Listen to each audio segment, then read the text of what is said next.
Just breathe. Breathe. Those words are some very sound advice for times when we are stressed out. Times that are not uncommon for any of us. We get behind in everything sometimes, it seems.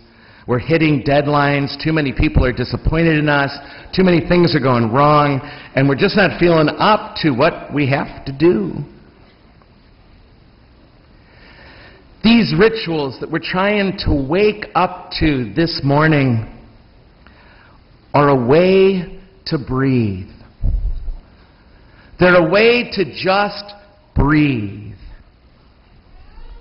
Mass is just not one more thing we have to do today, before the end of the day. One more thing we have to check off of our to-do list.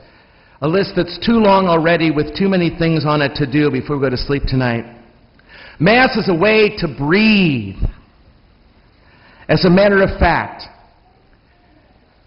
I propose to you that it might be the best breath you will take all week.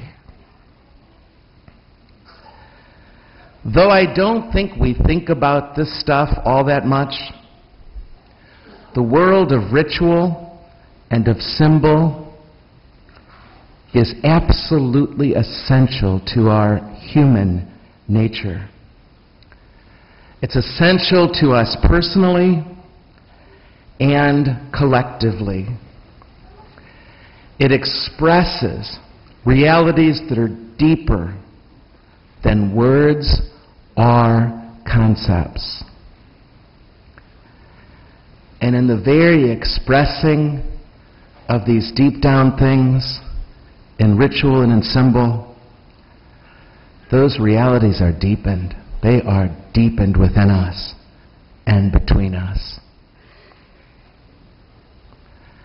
Rituals, these here this morning and really any time in our life, connect us to our past, to the richness of human history. It's all here in these rituals, human history is, and to our own personal histories. And they connect me to our future, my future, our future together. And through these rituals and symbols, we drop down. We drop down like a bucket into a well, into those realities, into that living water and everything that lives there. The water we need to be able to access everything we need to live, to become fully alive. These rituals are ancient, but they're as new as this morning, as the stress you walked into the chapel with, whatever challenges you're facing these days that you woke up with this morning. And through this Mass, you can see those stresses maybe from a different perspective. These rituals and symbols, these words, these stories can walk you around those stresses to the other side so that you see them in a whole new way. And remember through these rituals and symbols that God's in it with you. God's in every single bit of it with you. And they can take us to that place of surrender, that place of utter letting go, that place of turning it over so that we can be at peace again. But most of all, and this is what Jesus was getting at, I think, in that gospel when he said, don't stress about today. Don't stress about tomorrow. Don't stress about the past, he said. Just be here and now and love. That's what you got to do is love. Right now, love. It refocuses us off of the past and the future and these worries of ours that stress us out so much and says, you know, if you just focus on being a good lover in this very second, in this very circumstance, it will cut right through that stress. It'll cut right through it. Just love. And golly, to remember that is to be free. Just love. And so I propose to you that one of the best gifts you can ever give yourself, and you did this morning, but any day, any time, is the gift of the Mass.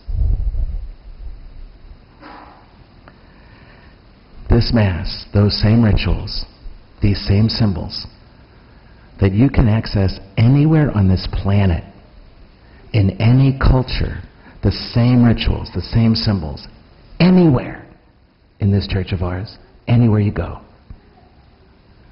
And you who have traveled far and wide know how true that is.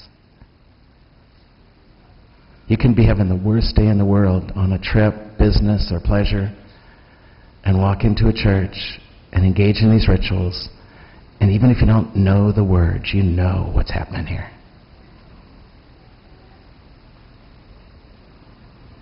The gift of the Mass. So next time you find yourself stressed, suffering in any way, or even overflowing with gratitude, take the best breath you can ever give yourself and exhale some of the toxins of life, and inhale infinite divine love at any Mass, on any day.